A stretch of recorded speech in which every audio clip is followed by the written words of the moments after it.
बिस्मिल्लाहिर्रहमानिर्रहीम। अस्सलाम वालेकुम। आज के इस वीडियो लेक्चर के अंदर हम डायबिटिकुलाइटिस को डिस्कस करने वाले हैं, जो कि हमारे जीआई ट्रैक्ट का डिसऑर्डर है। और आज का ये वीडियो लेक्चर हमारा लास्ट वीडियो लेक्चर है related to GI tract disorder, क्योंकि हमने प्रीवियस लेक्चर्स में जीआई ट्रैक्ट के डिसऑर्डर ऑलमोस्ट सारे क्लियर कर लिए हैं। और आज का ये हमारा लास्ट वीडियो लेक्चर है जीआई ट्रैक्ट के डिसऑर्डर्स में से। अच्छा, तो सबसे पहले हम ये जानते हैं कि डायबिटिकुलाइटिस या फिर डायबिटिकुलर डिजीज़ हम किसे कहते हैं। मेनली ये डिसऑर्डर हमारे जीआई ट्रैक्ट में होता है और मोस्टली ये लार्ज इंटेस्टाइन में हो रहा होता है।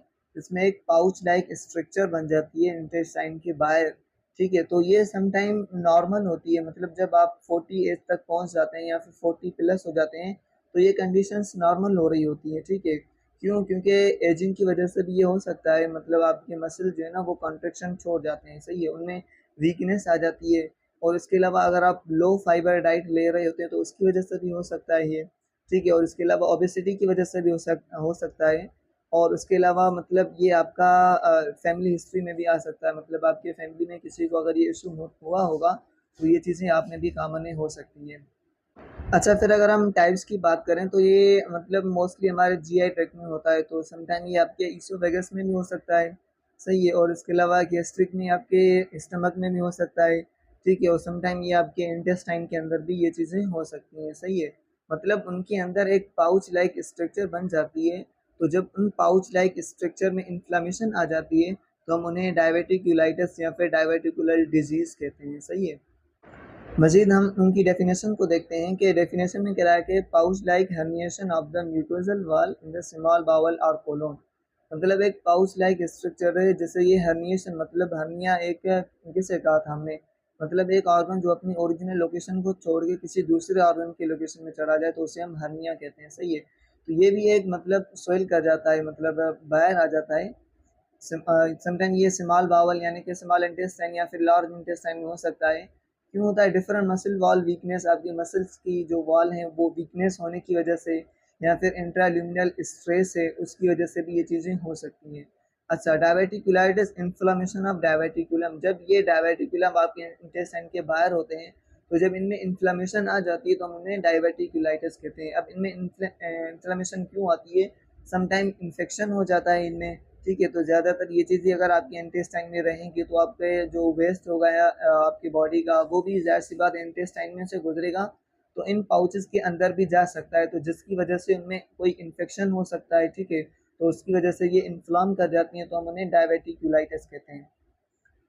सही है, फिर अगर हम नर्सिंग असेसमेंट की बात करें तो आपको क्या क्या चीज़ें मिलेंगी डायबिटिकुलाइटिस में। तो एक तो आपको एब्डोमिनल पेन होगा।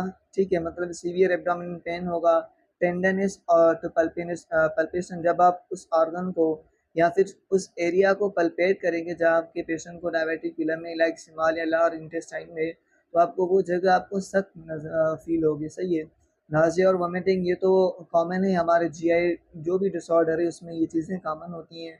और इसके अलावा फीवर होगा और समटाइम आपको चिलनेस फील होगी। ठीक है, फीवर मोस्टली हम मतलब बुखार को कहते हैं, वो तो आपको पता है, फिर आप चिलनेस फील होगी। सही है, और इसके अलावा डायग्नोस्टिक टेस्ट की अगर हम बात करें तो डब्ल्यूबीसी, मतलब अगर आप डायग्नोज करेंगे पेशेंट्स की तो उनके डब्ल्यूबीसी हाई होंगे। सही है, मतलब उनका जो इम्यून सिस्टम है वो डिस्टर्ब हो गया होगा, इसकी वजह से डब्ल्यूबीसी हाई हो जाएंगे। और स्टूल फॉर अकल ब्लड पॉजिटिव, अगर आप स्टूल टेस्ट करवाते हैं तो वहाँ पे आपको स्टूल में ब्लड पॉजिटिव होती है, मतलब आपका पेशेंट जो है ना वो ब्लड मतलब उनको आ रही होती है स्टूल के थ्रू।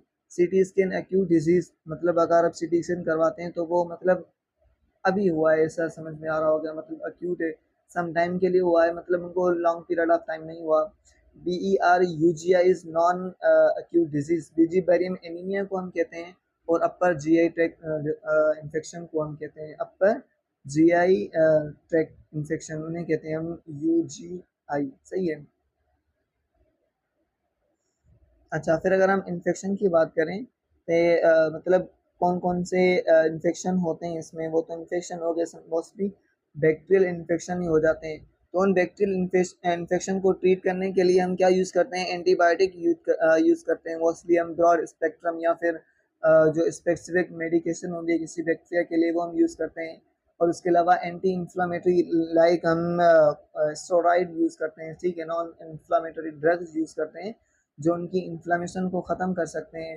रेस्ट, नो स्ट्रेनिंग और लिफ्टिंग, मतलब फिर हम पेशेंट को रेस्ट करने के लिए कहते हैं, फिर उनको वेट या फिर कोई हैवी चीज़ें करने के लिए मना करते हैं, क्योंकि अगर ये चीज़ दोबारा करेंगे तो उनकी मतलब एब्डोमेन में या फिर इंटेस्टाइन में बहुत सारे इशू आ सकते हैं।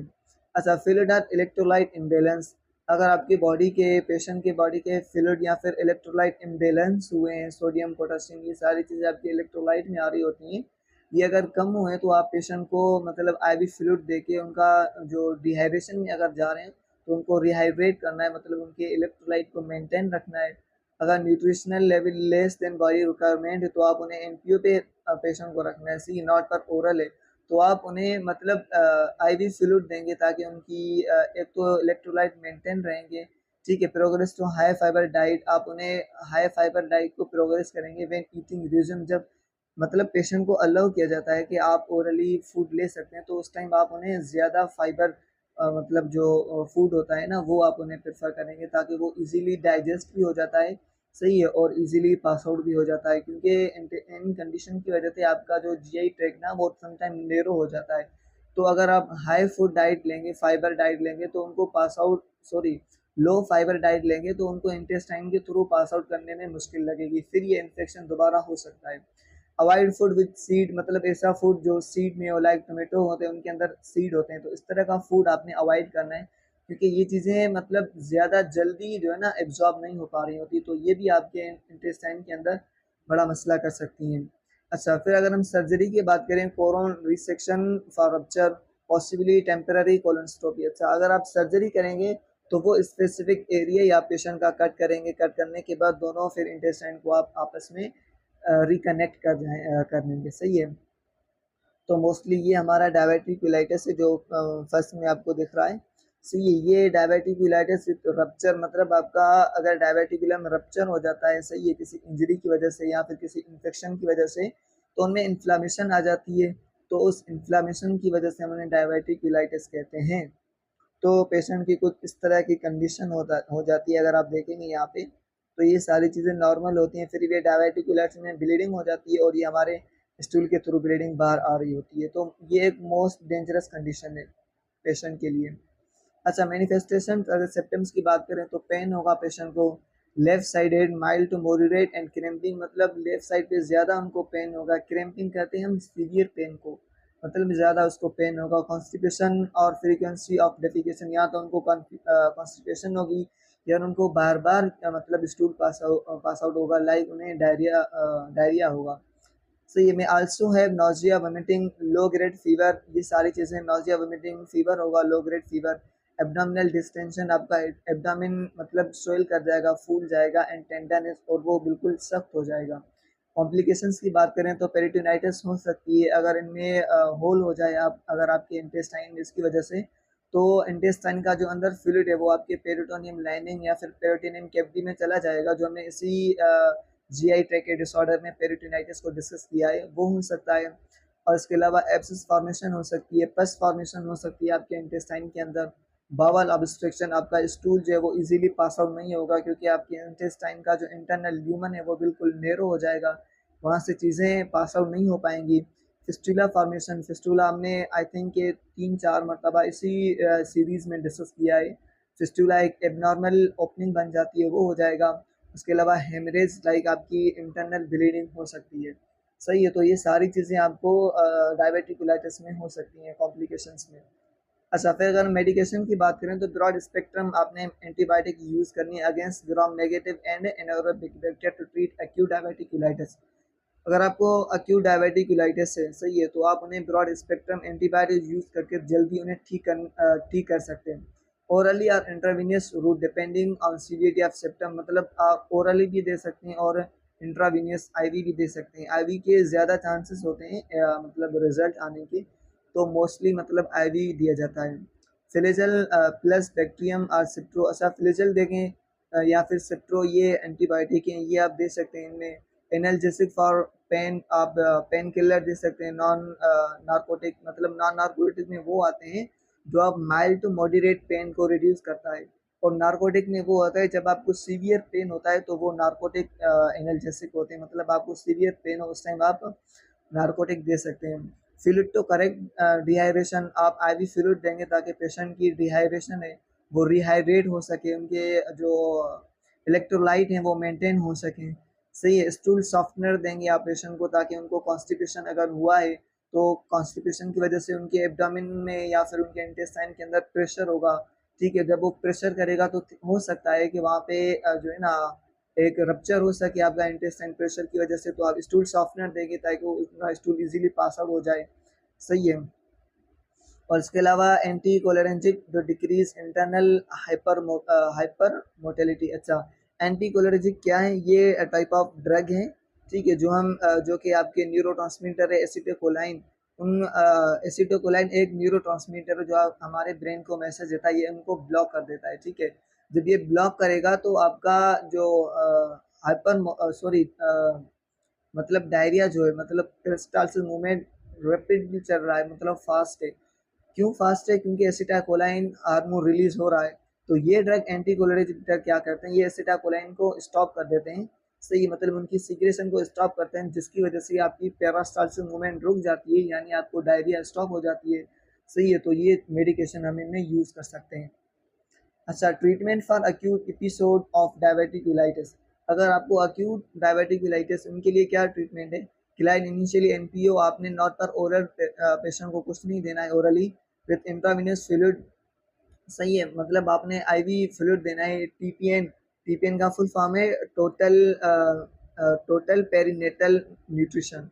मतलब आपने आईवी के थ्रू पेशेंट को मतलब उनके इलेक्ट्रोलाइट वगैरह उनकी बॉडी का फ्लूइड मेंटेन रखना है। सही है, simply as symptoms subside, reintroduce food, clear liquid diet to soft, low roughage diet, psyllium seed product, soft stool and increase milk। अच्छा, जैसे ही आपने as symptoms beside reintroduce food, मतलब जैसे ही आपके सिम्टम्स कम होते हैं तो आपने clear fluid diet, soft to soft low roughage diet, psyllium seed, ये टाइप ऑफ मतलब फूड है, डाइट है जो आप पेशेंट को दे सकते हैं जब आपका पेशेंट मतलब ठीक होने की कोशिश कर सकता है, मतलब ठीक हो जाता है अक्यूट था सम टाइम के लिए, जब ये ठीक हो जाएगा तो आप उन्हें ये चीज़ दे सकते हैं। High fibre diet is resume after full recovery, मतलब आपने सॉफ्ट डाइट देनी है पेशेंट को, जो सेकंड पॉइंट है बी वाली, इसमें ये चीज़ बता रहा है। सही है। अजैलिन सीड क्या है? बेसिकली ये जो है ना टाइप ऑफ क्या है डाइट है। सही है, जो कि हम लेग्जेटिव में यूज़ करते हैं पेशेंट के लिए, तो जो ये चीज़ें हम देनी है जो जल्दी एब्जॉर्ब हो जाएं। और उसके अलावा जब पेशेंट बिल्कुल 100% ठीक हो जाएगा फिर हम हाई फाइबर डाइट जो है ना वो पेशेंट के लिए अलाउ कर देंगे, वो मतलब यूज़ कर सकता है अपने बॉडी के लिए, एनर्जी के लिए, न्यूट्रिशन के लिए। सही है। फिर अगर हम सर्जरी की बात करें, सर्जरी के intervention indicated for client with generalized peritonitis और abscess that does not respond to treatment. अच्छा, फिर सर्जरी के इंटरवेंशन करते ही हम पेशेंट के लिए जो मतलब रिकवर नहीं हो पा रहे होते हैं, फिर उनके लिए चांसेस भी होते हैं कि उनको पेरिटोनाइटिस भी हो सकता है। अगर ये चीज़ें क्रोनिक में चली जाती हैं तो उसके लिए हम सर्जरी रिकमेंड करते हैं पेशेंट के लिए, मतलब जिस एरिया में पेशेंट को डायबिटिकुलाइटिस है उस एरिया इंटेस्टाइन का वो एरिया हम कट कर देते हैं, रिमूव कर देते हैं सर्जरी के थ्रू। With acute infection two stage Hartmann procedure done. अच्छा, हार्मेंटन प्रोसीजर क्या है? ये एक सर्जिकल प्रोसीजर है जिसमें हम लार्ज बावल को जो है ना रिमूव करते हैं विथ टेम्पररी कोलोनस्टोमी। कोलोनस्टोमी जो हमने इसी वीडियो लेक्चर के अंदर सॉरी इसी प्ले लिस्ट के अंदर ही डिस्कस किया है 2-3 मरतबा, तो उसके थ्रू हम सर्जरी करेंगे।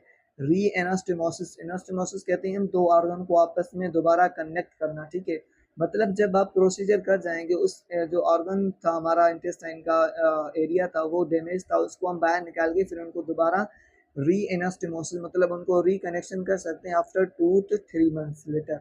सही है। अच्छा, तो ये आप देख सकते हैं फर्स्ट स्टेज और सेकंड स्टेज। फर्स्ट स्टेज में आपका जो है ना बिल्कुल इन्फ्लाम कर गया है इंटेस्टाइन।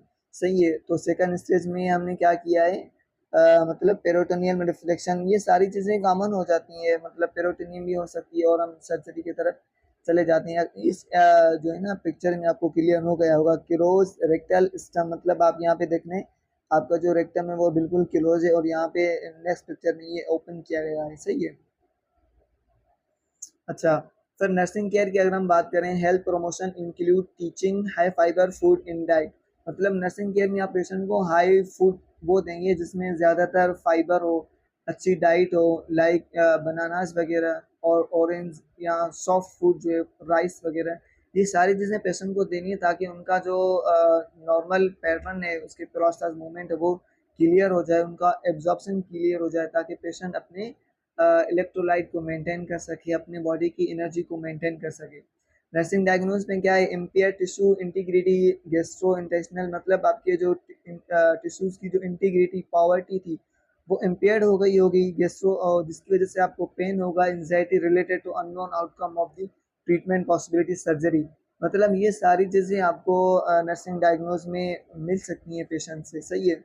और इसके अलावा अगर हम होम केयर की बात करें तो अगर पेशेंट को अपने घर चला जाता है, टीचिंग रिगार्डिंग प्रिस्क्राइब डाइट, आप पेशेंट का जो कंसल्टेंट होता है उन्हें अच्छी तरह से जो है ना गाइड करना है कि पेशेंट को किस तरह की डाइट देनी है, उनके फ्लूइड इनटेक का ख्याल रखना है, मेडिकेशन का ख्याल रखना है, टाइमली मेडिकेशन देनी है, सही है। तो ये सारी चीज़ें पेशेंट को बतानी होती हैं। और उसके अलावा अगर कोई पेशेंट के साथ इशू हो जाता है या फिर मज़ीद पेन हो जाता है या कोई और इशू हो जाता है तो आपने मतलब वापस हमसे कांटेक्ट करना है, वापस हॉस्पिटल में आपने आना है।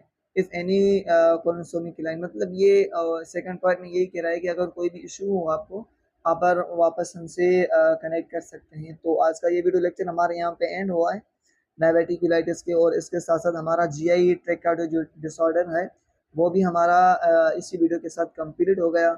और हम इंशाल्लाह जल्दी एक नया जो है ना प्लेलिस्ट तैयार करेंगे जिसमें हम मज़ीद बता दें कि हमने कौन सी डिज़ीज़ के ऊपर या फिर कौन सी यूनिट है वो स्टार्ट करने वाले हैं। तो अगर हमारी ये वीडियो अच्छी लगी है तो हमारे सब्सक्राइब और लाइक ज़रूर कर लिएगा, और मिलते हैं एक अगली वीडियो में। तब तक के लिए अल्लाह हाफ़िज़। Thank you, bye bye, take care, thank you for watching.